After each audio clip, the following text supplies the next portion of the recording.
Hello, everyone, and welcome to this episode of Pod Save Chocolate. My name is Clay Gordon. I'm your host, and today is the November News AMA Ask Me Anything episode of Pod Save Chocolate, episode number 162. It's hard to imagine that number of episodes has gone by since I did the change of the name from the Chocolate Life Live to Pod Save Chocolate. Before I begin today's episode, just 2 points of order. This episode of Pod Save Chocolate, like every episode of Pod Save Chocolate, is sponsored by the members of the Chocolate Life. If you're not a member of the Chocolate Life right now, this is the homepage. You can go there, you can click on the join button, right? And you can become a member of the Chocolate Life. There is always a free membership. There always has been since I founded this in since in 2008.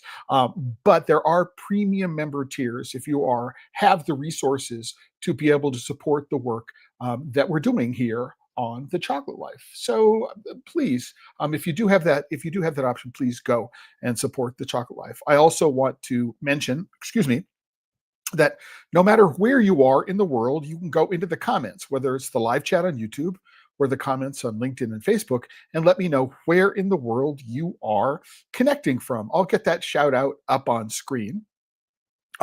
But if you have a comment about anything that I have to say or a question, because this is an Ask Me Anything episode, you can go into the comments, you can let me know what your question is, and I will get it asked and do my best to answer it over the course of the episode. And as long as the question is around cocoa or chocolate or cocoa, I will do my best to answer it over the course of the episode. And before we jump in, I want to say that there's now a QR code in the upper left-hand corner of the screen. It's over there. And what you can do is, if you're watching this on a computer and you have a phone or a tab or some other device with a camera, or a tablet or some other device with a camera, what you can do is scan the QR code. You can watch what it is that I'm doing on one device, and then you can follow along on another device. And why am I saying follow along on another device? Is because, for every episode of Pod Save Chocolate, I put together a post.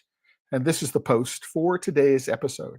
It's basically a run of show. It'll tell you, what it is that I'm going to talk about over the course of the episode.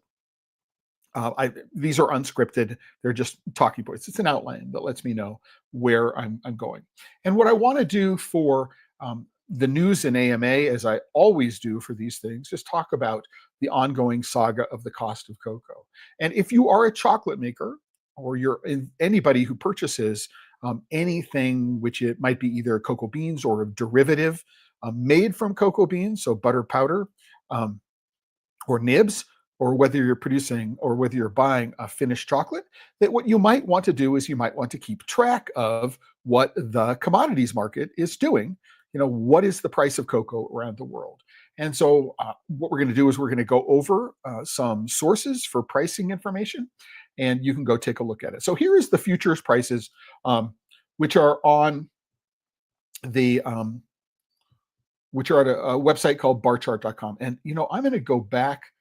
What I want to do is I realize that I have done this in not the best possible way. So excuse me while I go do that. I'm going to do it as a pop-up. All right. So just to make it easier to follow along. So what I'm looking at right now is at barchart.com, and it is a look at the futures prices for cocoa, right, on the New York Exchange in US dollars. And what we can do here is we can look, right? It's going to be a challenge because you're not zoomed in, but that's why I give you these links so that you can follow along. But the cash price, so if you were to go and want to purchase a container of cocoa or whatever the minimum futures contract is, you're going to pay $5,428 a metric ton. So this is down, right, from yesterday's price. We've got the high and the low for today, but it's $54.28. And one of the things that we're not seeing, right, is we're not seeing a huge change in the price of cocoa. So here's today's cash price, but the price for September 2027 is about the same price. Instead of $5,428 a metric ton, it's about $5,500 a metric ton. And so what the market is saying, what the people who are hedging, with the people who are making bets on where the price of cocoa is going to be, right? They're not expecting much movement in the price of cocoa over the course of the next 2 years. Now, it remains to be seen whether this will go down. There's no market understanding that the price will go down. The price could always go up because there is some shortfall in the supply, right? But what this says is that the markets writ large are pretty much looking for the price of cocoa to remain stable over the course of the next couple of years. Why this is important, or why this might be important, is because in Cote d'Ivoire and Ghana, they reset the minimum farm gate price, and it's somewhere between $4,500 and $5,000 a metric ton. And what it looks like, at least for the next couple of years, given the current understanding of the market conditions, that there's not going to be much, or there may not be any market pressure to lower the farm gate prices in these countries. So that's a pretty good thing. So hopefully that will be the case, that we're not going to see any pressure in the two largest producing countries, or two of the largest producing countries in the world, to reduce the farm gate price. But we'll see. But if you are a chocolate maker, if you are buying butter powder or nibs, you're buying a finished chocolate from anybody, just taking a quick look once a week, whether you make it part of your opening routine on Monday or closing routine on Friday, just take a look at where the prices are. So you can get an idea, I'm just, in my mind, this is where the market thinks the price of cocoa is going to be. It's going to help you in terms of your understanding of pricing, right? And you need this understanding in order to be able to keep on top of the costs of your business. The other thing you might want to do is you can take a look over here, way to the right, under links, and there's a price history. And this price history will let you know what the price has been for the last little while. It's not a chart of prices, but you can do a quick thing and go, oh my gosh, you can get a sense for where things are going. So that could be an interesting thing for you to do, but it's exploring the user interface and getting some ideas. Now, I believe also, if you scroll down the bottom here, cocoa prices sync on possible US tariff cuts and robust global supplies.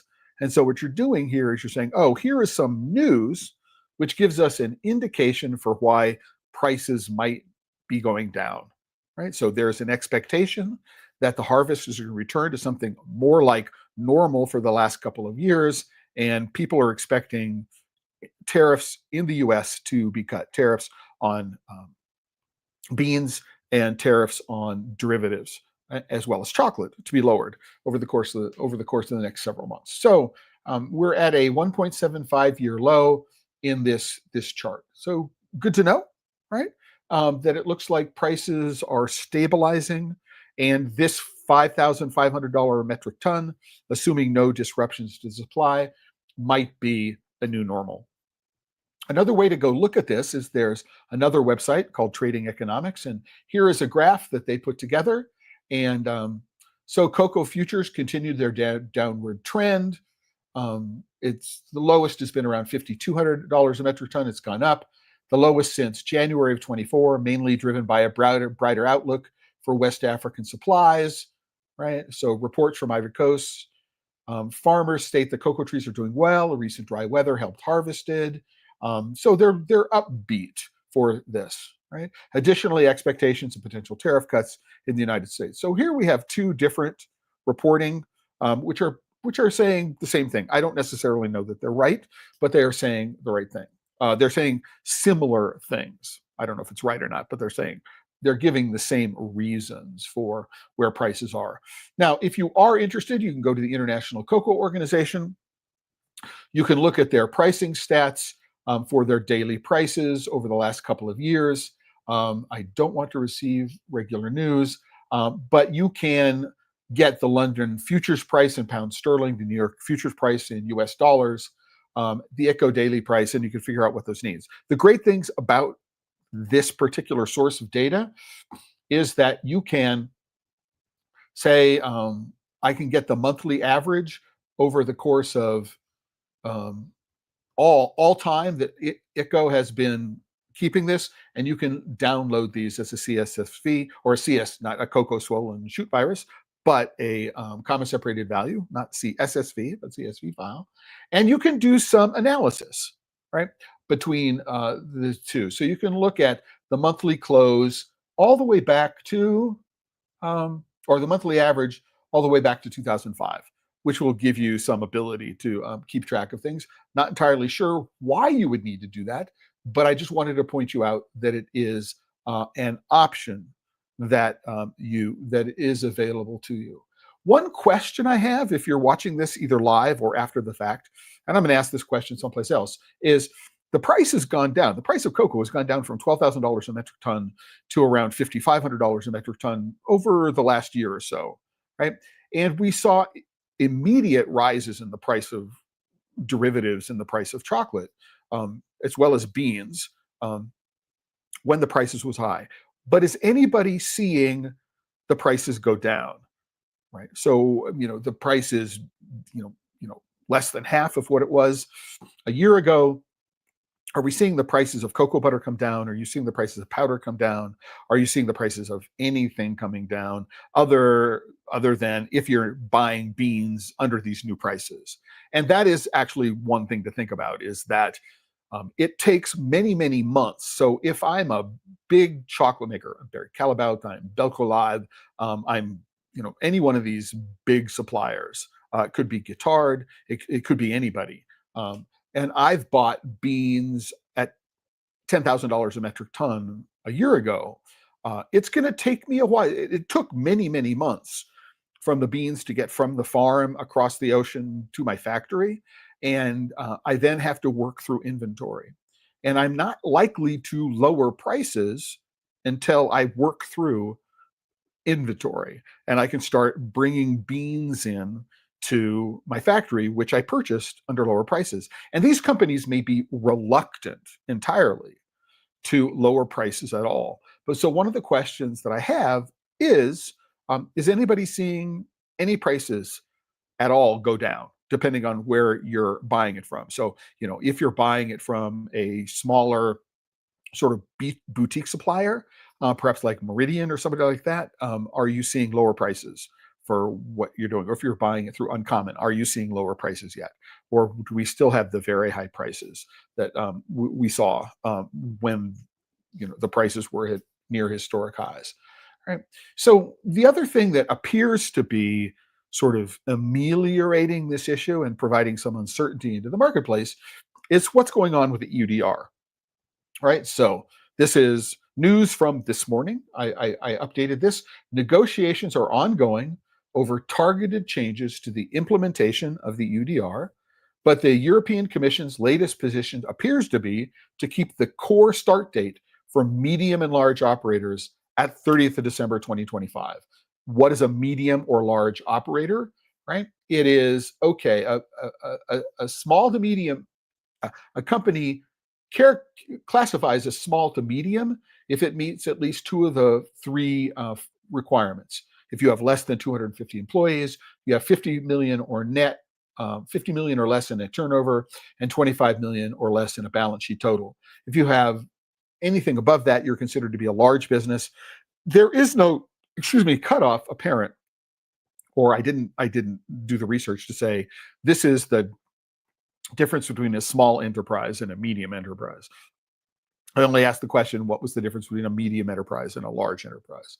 So if you are, just a 5-person company and you have, $5 million in turnover, the chances of your being caught up in EUDR compliance is relatively low, and it should not have an effect on you. However, what's going on here is that there is in fact a chance that some or all of the EUDR will be delayed, and any uncertainty in the marketplace is going to be raising issues around prices of cocoa and the cost of implementing EUDR, both at the farm level in producing countries and at the bureaucratic level within the EU, and for every single entity in between that is bearing the costs of implementation for reporting purposes, without knowing what the status of the regulations are. If you're a big company, you have to go do it. You just have to assume that it's going to happen. If you're a small company, the chances of your ever being called out are very small, but still you need to prove that you've done all of your compliance, right? Because if you are ever asked, you need to show that you've done it. Otherwise, you face huge fines. And so that's what's going on with the cost of cocoa. Number one is it appears to be settling down into the mid 5,000s. This may be a new normal, at least for the next couple of years, unless there is some shock, like really, really bad weather or some other unfortunate event, which is going to have an impact on the supply, and it's going to put pressure on the supply in ways that we're currently not seeing. So, and this is something, as I say, if you're a small chocolate maker, you want to be keeping track of, so that what you can do is you can plan your business more effectively. And that's the important part. Again, make it part of your ritual, either open on Monday morning or close on Friday afternoon, or it's something you do every morning. Just take a few seconds and figure out what the price of cocoa is. And that will help you organize and plan your business operations. Never a bad thing. So let's get on to some of the news. You know, so is the global cocoa crisis driving up demand for alt ingredients? ? So there is something called Betteridge's Law. And this is something that I've quoted several times in the past. And Betteridge's Law says that if there's a question mark at the end of a headline, the answer is probably no, right? But let's go and see what it is that it has to say. So here's confectionerynews.com. It asks the question, is the global crisis driving up demand for alt ingredients? And it talks about some specific examples. So Aldi is working to expand Choviva. Choviva, I believe, is a product produced by Planet A Foods. Choviva mimics chocolate, right, using sunflower seeds, sugar, and plant-based fats, right? Win-Win and New Cocoa are offer cheaper, sustainable chocolate alternatives using fermentation. So for people who may not remember, there are basically two different approaches to producing alt chocolates, or alternatives to chocolate, which is probably the better way to think about it, which is precision fermentation and cell culturing. Precision fermentation is going to be a faster route to market because the techniques involved don't require novel ingredients or novel processing, or don't qualify as a novel ingredient under FDA rules, especially. And going through the novel ingredient process takes several years and is quite expensive. And so projects which are built on cell culturing are going to take a little while longer to get to the market. So most of the products that are coming to market, whether it's through Win-Win, whether it's New Cocoa, Voyage Foods, or Planet A Foods, which it makes Choviva, are all using precision fermentation. So Aldi announced it would expand its partnership with Choviva. It's going to make some new products. There's a new German chocolate manufacturer called Huawei that's going to be working with Planet A Foods. So there appears to be some interest in in working with chocolate alternatives, right? And that also is echoed by this post on Confectionery News about Barry Callebaut. So Callebaut, the world's biggest chocolate supplier, makes moves away from cocoa. Makes moves. So one of the things that is never a part of any of this discussion or any of the reporting that I've been able to find is how big the commitment is going to be. So Barry Callebaut partners with Planet A Foods to create Choviva. Well, no, Planet A Foods. So this is where you have to be careful with reporting. Choviva is a product of Planet A Foods. Barry Callebaut is not partnering with Planet A Foods to create Choviva. It's about licensing Choviva, the recipe perhaps, manufacturing it, and then using it in products, offering it up as an alternative to cocoa-based products. The other thing we need to be really, really careful about is Choviva is not a cocoa-free chocolate. It is not chocolate. It does not meet the definition of chocolate under EU rules or US rules, and so you cannot call it chocolate. But Barry Callebaut, right, as a business which is going to be which is very, very focused on keeping its shareholders happy. It is a publicly traded company, has more or less a fiduciary responsibility to say, if any other company is involved in exploring these alternatives, we need to explore these alternatives because they're going to give us access to markets which are particularly price sensitive and might be less flavor sensitive, right? But we need to do this. And so the real question is, is you got all the big companies who are saying, let's abandon our responsibility to cocoa farmers. Are there things that we can do to improve farmer lives and livelihoods? Is there money that can be spent rather than spending $200 million on developing this new product, perhaps a new manufacturing line, all the things that need to get done in order to bring these new products to market? Could we take that money, actually invest it on the farms and solve the cocoa crisis? No, they're not doing that. That's not where they're spending their money, right? They're finding a way. So can we shorten the supply line? So if we're using sunflower seeds, for example, and those sunflower seeds are grown in the EU, we don't have an issue with EUDR compliance. Number one, because they're grown in the EU, and we're not importing them from some other country, which may be a high-risk country under the EUDR, right? So we don't have to. There's none of that supply chain stuff. But we're keeping everything in the EU, which means we have more control over it. And people may not know this about carob, but the largest producer of carob in the world is in Portugal. It's in the EU. And so it's not subject to EUDR compliance. And of course, neither carob nor sunflower seeds are on the list of the 7 agricultural commodities which are subject to EUDR regulation. So these people are, these big companies are trying to do everything that they can, right?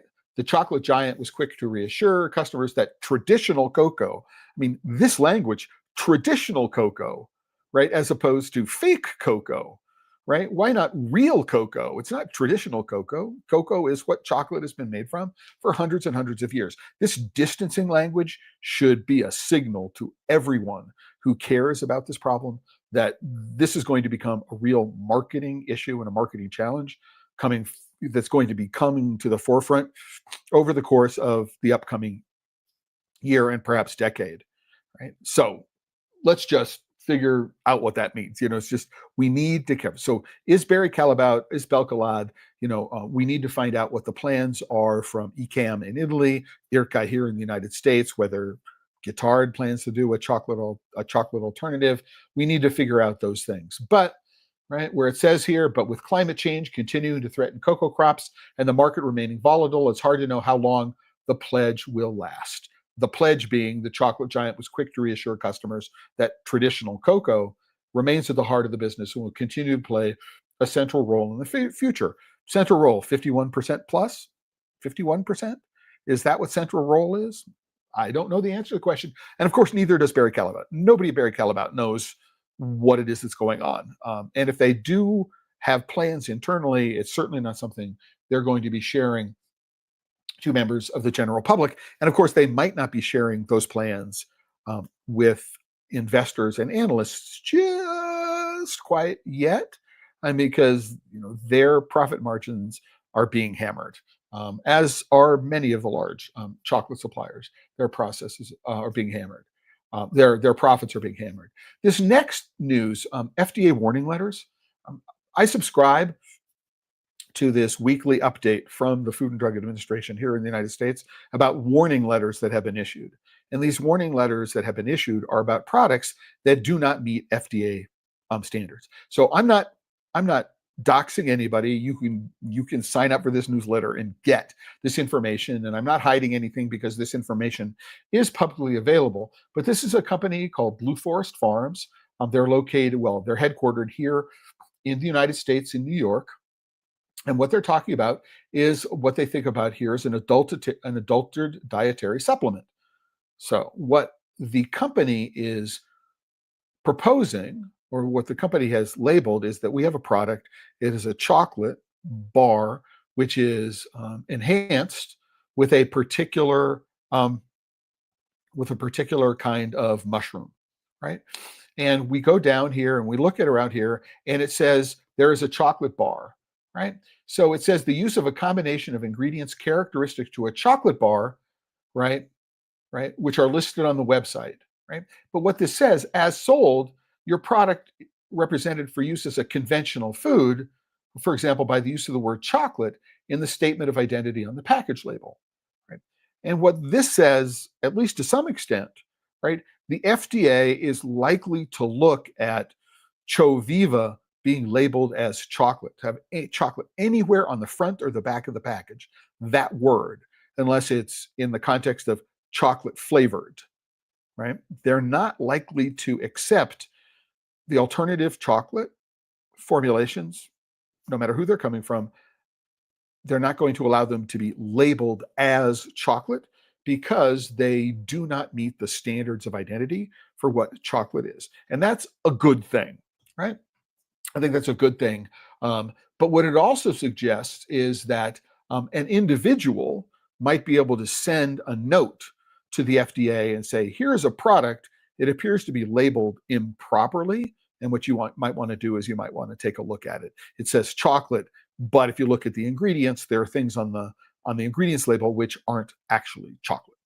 So that's one of the reasons why I wanted to um, uh, share this warning letter with you, is that it appears, at least here in the United States, the FDA is not going to allow uh, so-called alternative chocolates to be labeled as chocolate. Right?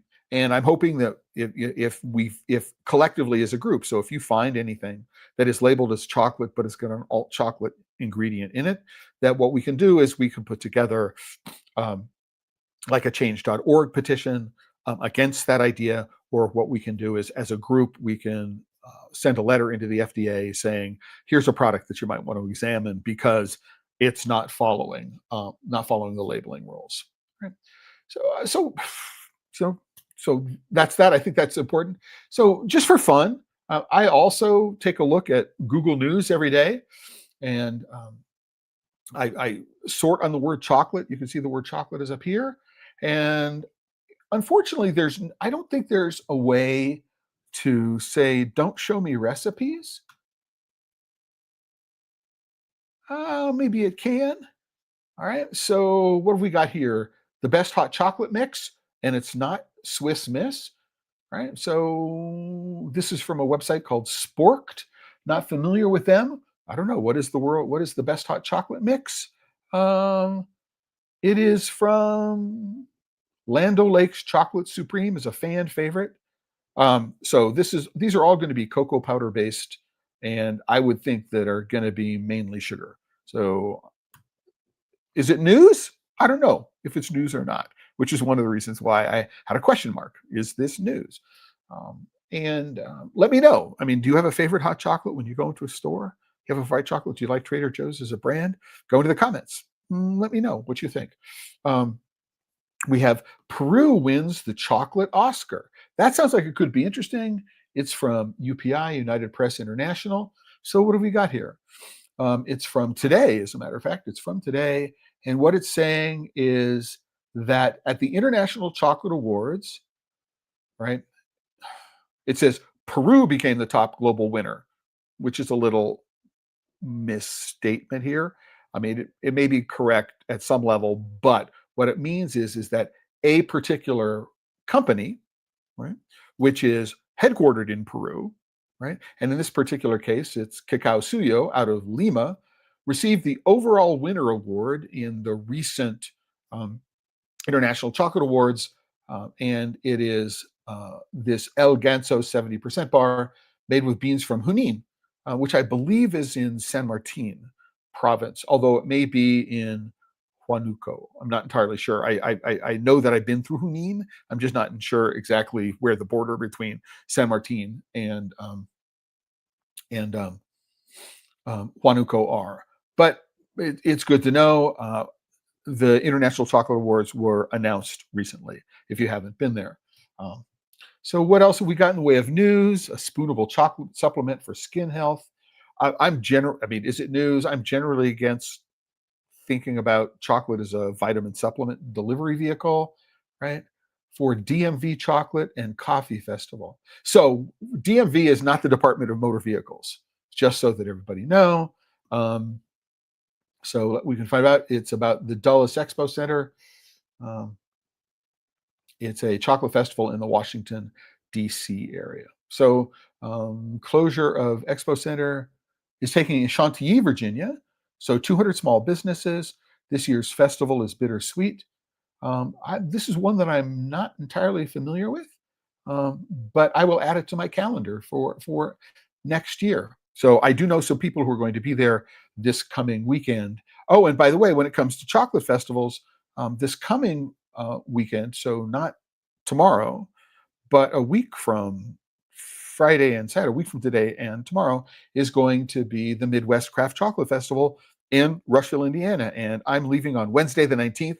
So thankfully, or hopefully, all of the air traffic control mishegas, which is associated with the government shutdown ending, right, will be over. And my flight to Indianapolis on Wednesday is going to go on time. So I'm looking forward to that. And on related news, because I'm going to be in Rushville on Sunday, that would normally be the day for the monthly all-member call-in and AMA. And that's not going to happen because I'm not going to have a quiet place to hold that AMA. So unfortunately, that's not going to happen, right? But I will be posting a festival follow-up on the episode, the PodSafe Chocolate episode, which is immediately following on Tuesday. So we'll be able to talk about what the Midwest Chocolate Festival is like. And as I say, I know there will be a couple of people in Indiana who are going to be at the DMV festival this weekend, and I'll be able to talk with them about that festival as well. But you can go to news.google.com, search for chocolate.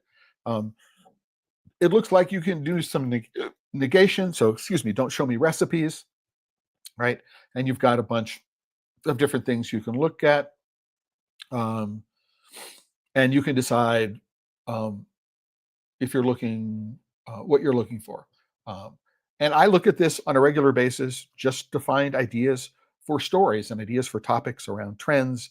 And so, again, if you're a chocolate maker or you're a confectioner and you're looking to keep on talk of, chocolate trends, I could do that.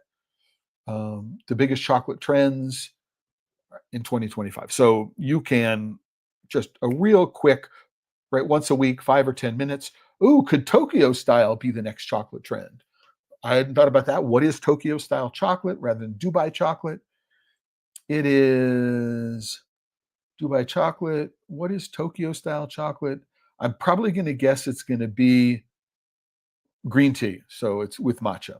Anyway, not all that interesting, but keeping on top of trends, right, is something you may want to know so that you can start thinking about, right, what, if you're a chocolate maker or confectioner, how you might tap into something that is trending so you can be at the front edge of it and let other people pull you along with it. Really, really important to know.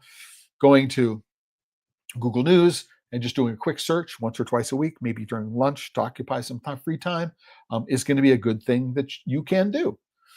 Right. So with that, another sort of is this news item. The Fine Chocolate Industry Association, I know what I need to do, announced that it's got a new website. And this is the new website, right? Rather than being on a proprietary marketing platform and membership platform, they moved it over to WordPress, it looks like. And what is going on here? So there's a little bit more interactivity. I mean, in terms of things I interact with, what's going on, right?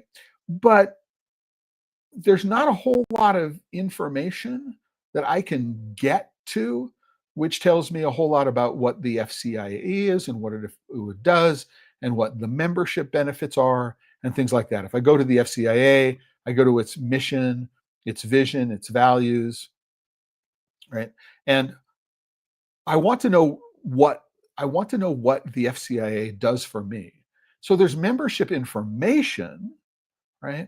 And there are membership levels, but there's no real description of what the association does for me as a member.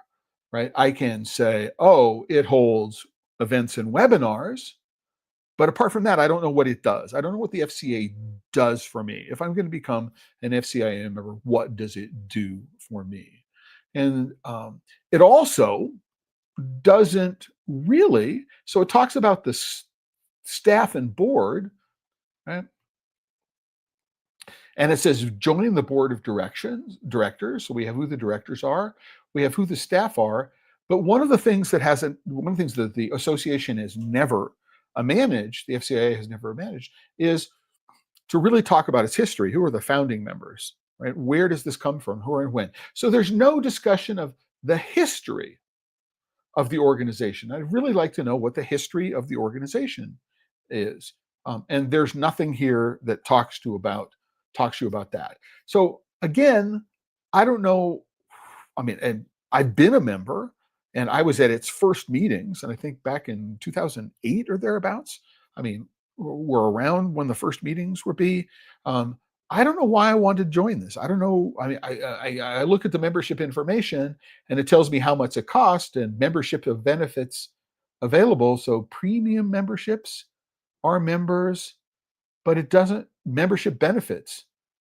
The tangible benefits are I get to webinars, I get to the portal, I get a newsletter, there are some discounts, member networking opportunity, I am in the directory, I get discounts at events, right? But I don't know what the association does. So the association is out there to grow the industry. I still don't know what the association does, right? With it, and there is no discussion whatsoever about how it uses its money, which is something that I've been talking with the organization about, for since well before COVID. I mean, how much money do you earn? What is your turnover? It's like, oh, right. How do I know that membership dues are being well stewarded? There's no way to know. So, I mean, again, is this an upgrade from the previous website? Right? Maybe from their point of view in terms of management. But notice that there's also no longer a connection here to the glossary that they put together. Right? So anyway, right? There's also, so there is if you're an academic or a student, you do get a discount. That's expensive. You're an enthusiast. Wow. But also there's no press membership, which I think is a huge mistake. Right. But anyway, if you are a member of the FCIA, let me know, do you think this website is a huge improvement compared with the previous one? And maybe what I'll do is, when I get a chance, what I'll do is I'll go to the Wayback Machine and I'll put a link to the old website so you can do a comparison back and forth between the two. Right. So as I mentioned, this coming weekend, so not tomorrow, but next weekend, is the Midwest Craft Chocolate Festival. I'm going to be there. It's sponsored in large part by Cocoa Supply, who's been on the website. There is a really, really wonderful series of programs. So one of the things that the festival is doing this year is on Friday, there's going to be a dedicated series of sessions just for the exhibitors. Right? So there are a series of presentations. The one I'm giving is around the cost of maintaining a sustainable business. So the costing worksheets that I put together are a large part of that, telling people why it's important. If you want to support quote unquote sustainable cocoa, right, in a producing country, so you want to make sure that your farmers are sustainable, then you as a business, your business needs to be sustainable. You need to generate enough income to be able to pay for the things that you want to see happen on the farm in a producing country. And I'm going to be talking about some of the key elements of the costing worksheet. If you were a vendor, if you were an exhibitor and you were going to be there, you'd get a copy of that worksheet at no charge. Then there's also a VIP tasting session on Friday evening. And on Saturday, there are two people who are strong supporters, one of whom is me, are doing free 30-minute one-on-one coaching sessions. So vendors were able to sign up and say, I want a half an hour. I want to talk with Clay. I want to talk, in this particular case, Lila of Cocoa Supply. And I have specific questions about my business. And what I want to do is I want to spend a half an hour asking you about the business. And so this is one of the great things about the Midwest Craft Chocolate Festival, this being its second year, right, is that the organizers are very, very carefully listening to the people who exhibited last year, who come back this year especially, and making sure that the festival program meets their needs, in very, very different ways from the way other festivals meet their needs. I mean, the only thing I can think of that comes close to this might be the Unconference, which is a part of the Northwest Chocolate Festival, but that's a separate event. It's not free. All the things that are being done at the Midwest Craft Chocolate Festival for exhibitors are a part of the fee that they're already paying to be an exhibitor. Now, of course, again, I'm supposed to be leaving here on Wednesday, the 19th, early in the morning, and I'm hoping that the air traffic control problem is over and that my flight to Indianapolis is not interrupted in any way, so that I can be there on time. And one of the things that I'm doing, which is a lot of fun, is that one of the sponsors of the Midwest Craft Chocolate Festival this year um, is a senior residential living facility. And on Thursday, which is the day before the show, I'm going and spending an hour talking about chocolate and cocoa and how cocoa gets from the farm to the desserts that they are served at their meals on a daily basis, and just hoping to make that connection for them. And I'm really looking forward to the opportunity to be able to have that conversation with them. I think it'll be a lot of fun. And again, it's one of the things that this particular festival is doing to react to the needs and the desires of the of not only the people who are exhibiting and the people who will be attending, but the community within which within which it's hosted. So if you're anywhere in the Indianapolis, Dayton, Cincinnati area over the course of next weekend, next Saturday, so a week from tomorrow, or you do have an opportunity to attend the VIP segment of this, it's a fundraiser for the Love Community Festival, which is where the entire festival is being housed. It's an amazing facility, and rather than the festival being split among 4 different venues around the downtown core, it's at this new facility. It's a repurposed Walmart, as I recall from my visit last year. Just an absolutely amazing facility, and I'm looking forward to seeing how the festival occupies that space and how the community turns out to take advantage of what it is that we're doing in this new location. That's that.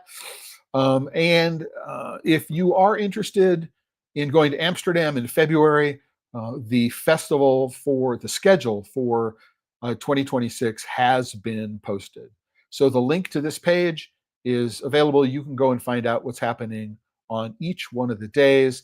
And I believe that for many of these programs that are listed here, like the CHOCOA conference, there is now a more complete list of what the program is, who the speakers are going to be if they're not there. So you can plan what it is that you're doing. I'm hoping to be there this next year, not entirely sure. The last time I was there in person was in February of 2020, just as COVID was coming on. I haven't been back in person since then, and I'm looking forward to joining it.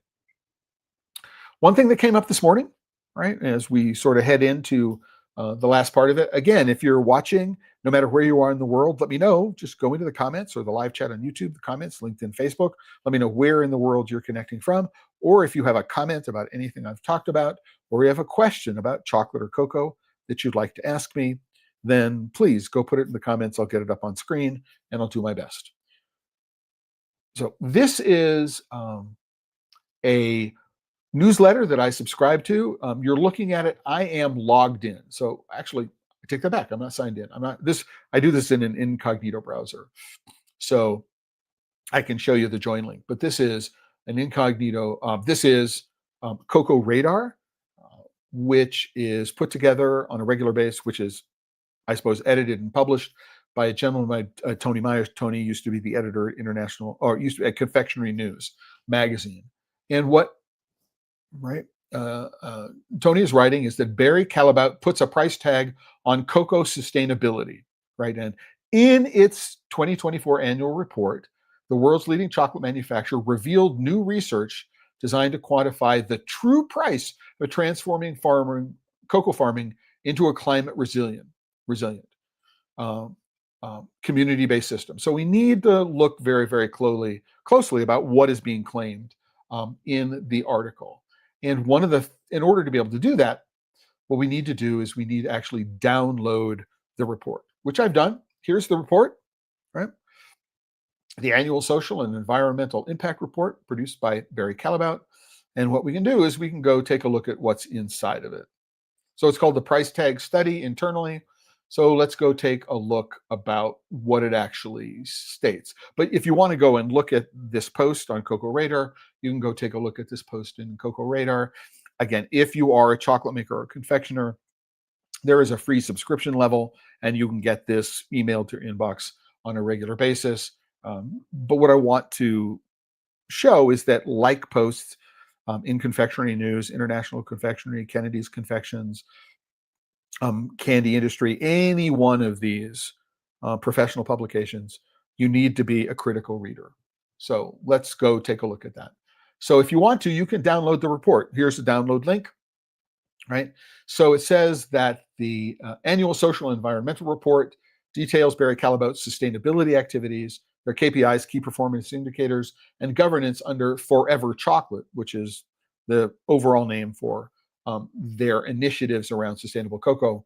But it doesn't present a consolidated single line cost of sustainable programs, right? Right, which it says, if you read very, very carefully, what it says is it revealed new research designed to quantify the true price of transforming cocoa farming into a climate resilient system, right?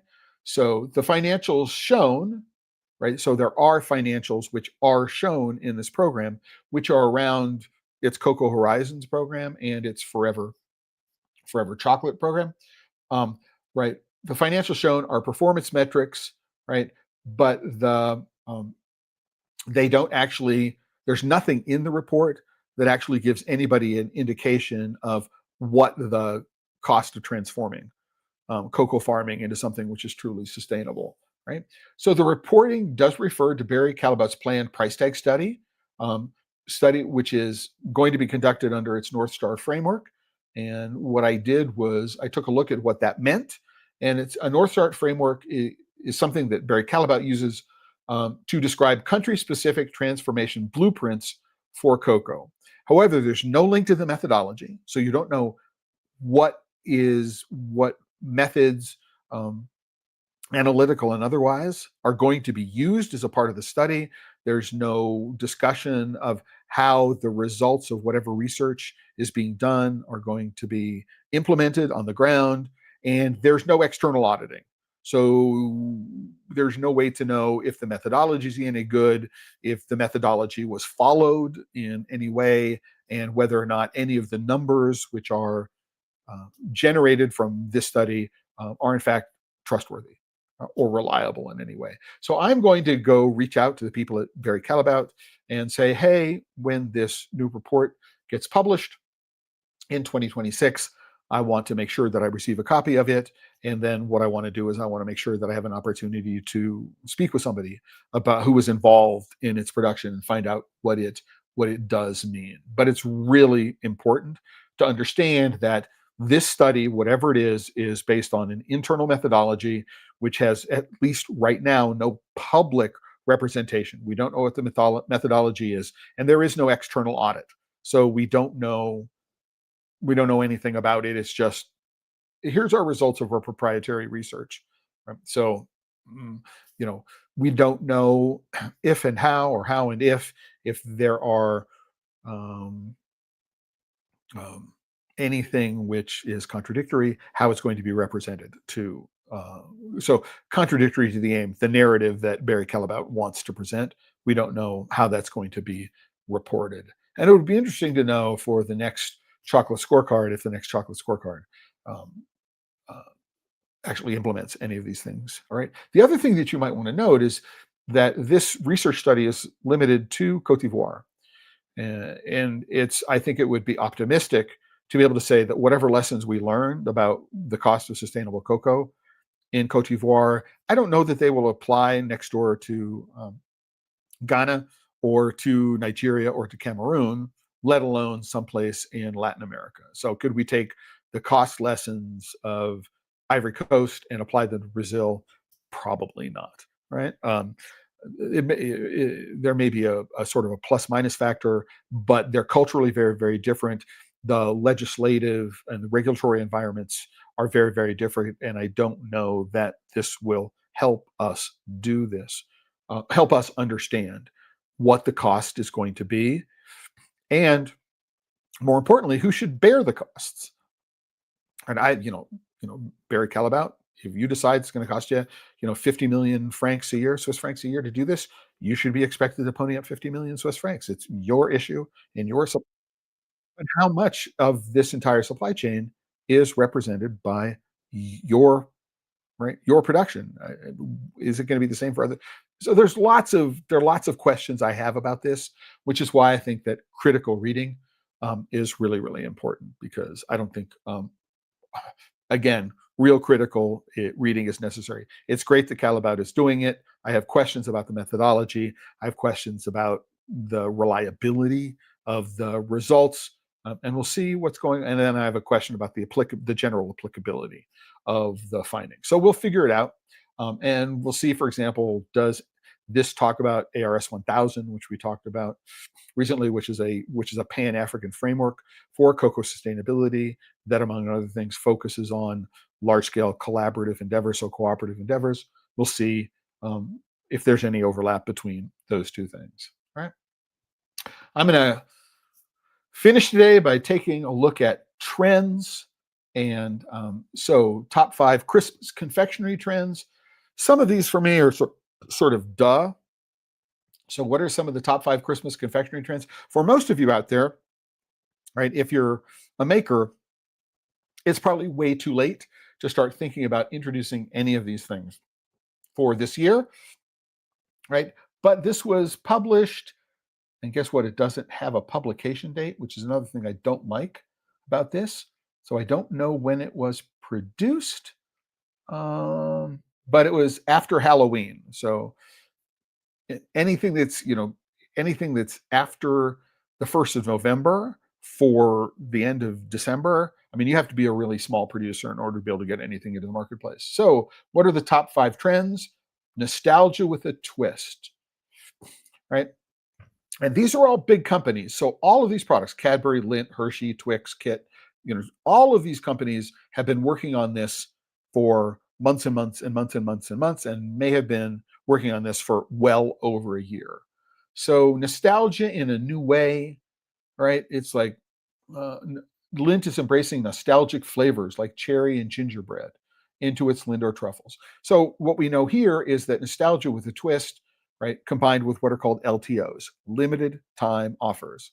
So something to think about around every holiday, not just for Christmas, is, are there nostalgic flavors associated with a holiday that I can produce in a limited time offer? So things that are branded and specifically sold only at this time of the year. So nostalgia with a twist, I don't care if it's Christmas or any other holiday, that's something to consider. All right. Right. So what's going on? Plant-based and better for you indulgences. Well, yeah, this is something that's been a general trend for a long period of time. Over the last 5 years, people have been talking about plant-based, which means it's alternative dairy for the most part. I don't know anybody who's doing a vegan bacon chocolate bar, so an alternative bacon chocolate bar. But people are going, oh, I want new flavors, vegan, right? I'm going to add all sorts of things. We need to be careful about, the proteinization of things, as we learned from the Consumer Reports thing, is that adding pea protein powder is, you need to look. If you're looking at a protein enhanced chocolate product, look to see what the source of the protein is, right? If it's pea protein, what you may want to do is, irrespective of your general thoughts about lead consumption, you probably need to be careful. So functional sweets, So we're adding things like adaptogenic herbs, mushrooms, and things like that. Collagen, which is a form of protein. Sugar-free, low sugar options. These are all things that have been around. Global favors. This has been around forever, right? Right. Oh, so Skittles with a bold chili kick, right? You know, I don't necessarily that it's new. Is this a trend? Luxury and visual appeal. So this notion of premiumization is something that's been a part of the overall trends for quite some time. I don't see any of these things as necessarily Christmas specific. They're just reporting on what companies have said. So they're taking a series of press releases and they're going, oh, here's what Cadbury is doing. Here's what Lindt is doing around new Christmas products, right? But if you're a small chocolate maker, again, go back to this notion of, okay, which I think is the key here, nostalgia with a twist. Are there flavors that are historically associated with a holiday, right, that you can produce as a limited time offer? That would be the takeaway from that particular post. Another one, again, from Confectionery News, they're talking about the top 5 functional ingredients for 2026. Gut health. That's not a functional ingredient. Gut health is a class of functional ingredients. So probiotics and prebiotics, things that are designed to improve digestive health. Again, not new. Protein, yeah, we need to be careful about. There is no discussion in here about the findings of consumer reports, which I think is kind of interesting. But if you are doing protein in a proteinified chocolate product, take a look as a source of protein, something other than pea protein. You could be looking for whey. You could be looking for a plant-based collagen or an animal-based collagen, not plant-based collagen, an animal-based collagen, something like that. If you're looking for proteinification, or probably more to my point is buy chocolate that makes you feel good. Buy chocolate that when you put it in your mouth, it puts a smile on your face. And if it puts a smile on your face, it will reduce your blood pressure. And that's how you should think about chocolate, right? As improving health. Mental health, number one, it just makes you feel better, puts your smile on the health. And then related to blood pressure. Cognitive support, the amount of chocolate that you have to eat in order to be able to get a clinically valuable dose of anything that's going to improve cognitive support. I don't know that the calories are going to support using chocolate in this way. I don't think about using chocolate for cognitive support. Longevity, I have the same kind of issue.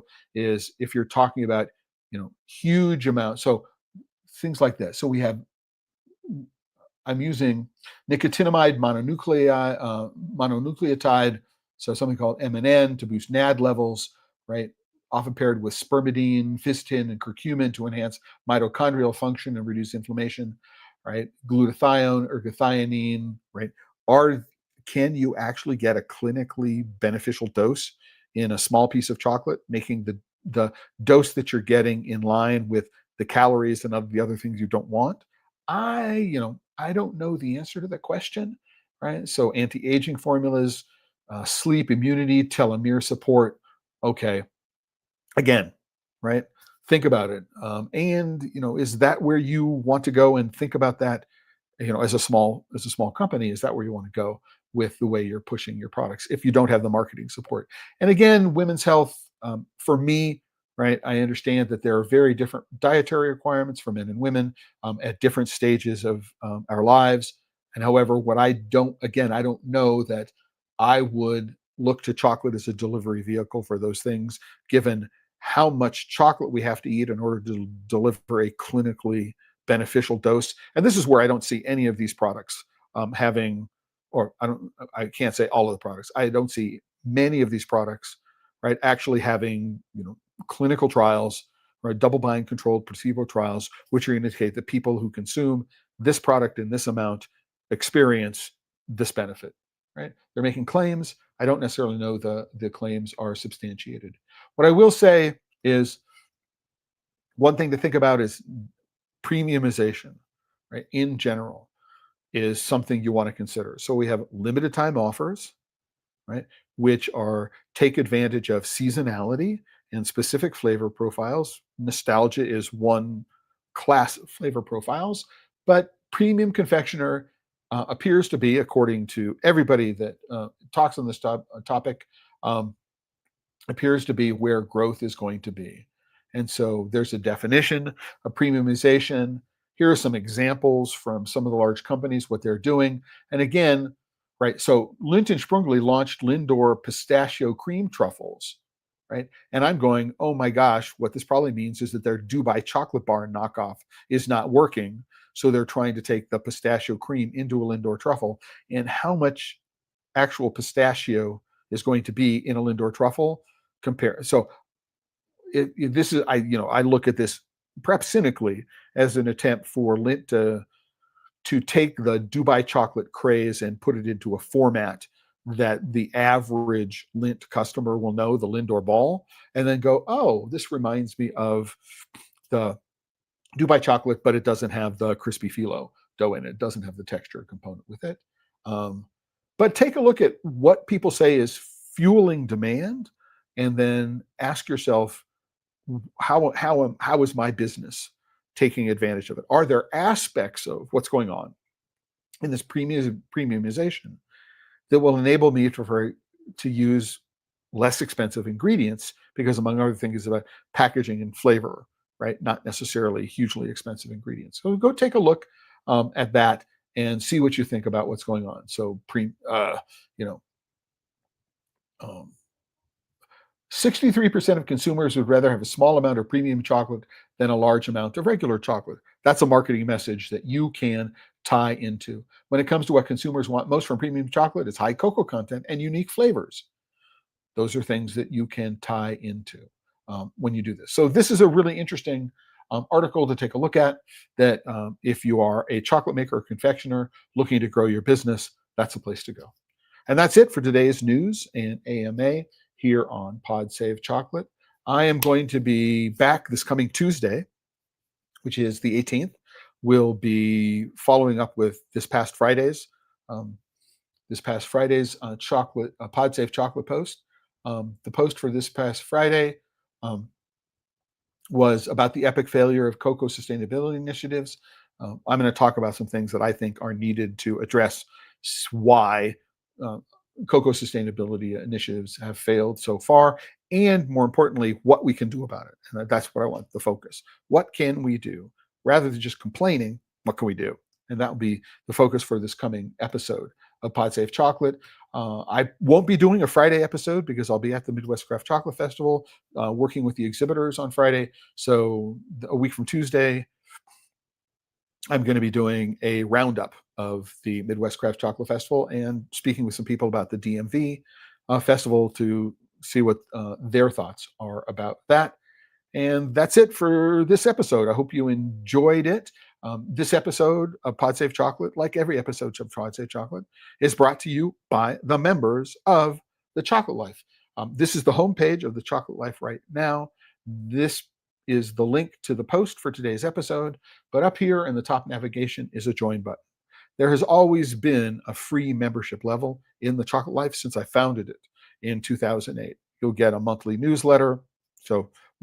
And that's going to go out this coming Tuesday, just before I head out for my travels. There are always a monthly newsletter. But if you want to support the work that I do here in the Chocolate Life, there are a series of membership levels. They start out as little as $5 a month, and you can support the work that I'm doing here. And the higher levels, when you support them, when you pay on an annual level, come with coaching and consulting hours. The higher the level of support, the more coaching and consulting hours that you get. And that's how I support the work that I'm doing here on the Chocolate Life. And that's how you can support the work that I do here. And with that, I want to say to everybody, thank you very much for being here on a Friday afternoon. I hope that everybody has a great weekend. And to remind everybody that if you're working with chocolate and you're not having fun, you just might be doing it wrong. Until the next time, everyone, ciao.